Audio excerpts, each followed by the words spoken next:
med YouTube. Og velkommen til Clara. Og Maries opskriftbog. Nå, okay. Ja, i dag der skal vi lave kylling. Hele stykke kylling.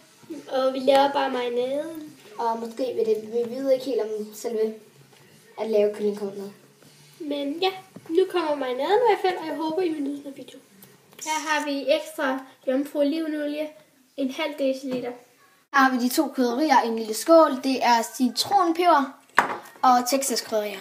Her har vi salt og hvidløgspulver blandet sammen her i en skål. En skål.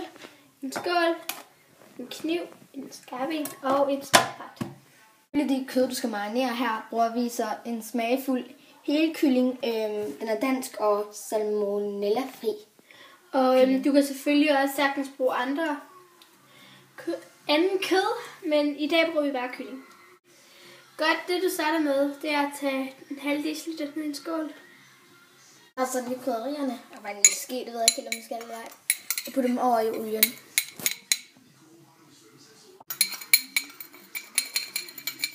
Godt, når I har åbnet pakken, så tager I hele kyllingen, og jeg har lige vasket hænder, så de er rene, ud på spækbræt, og I skal gemme kassen. Og så kyllingen her lagt ud her på spækbrættet, så skal du bruge en rimelig skarp kniv.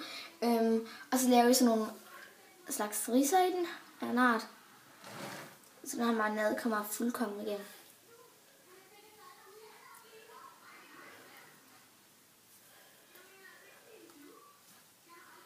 Det sidste du gør er selvfølgelig at tage marinaden og putte den på kyllingen, og nu skal det masseres ind, så det vil vi lige gøre.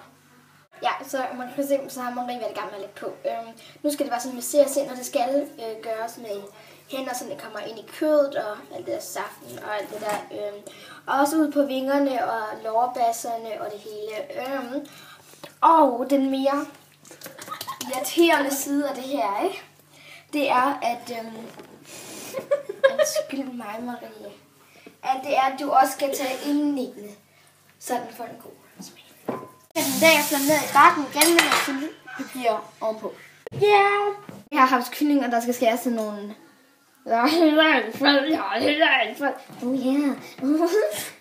Harlem Shake. Det er jo Harlem Shake.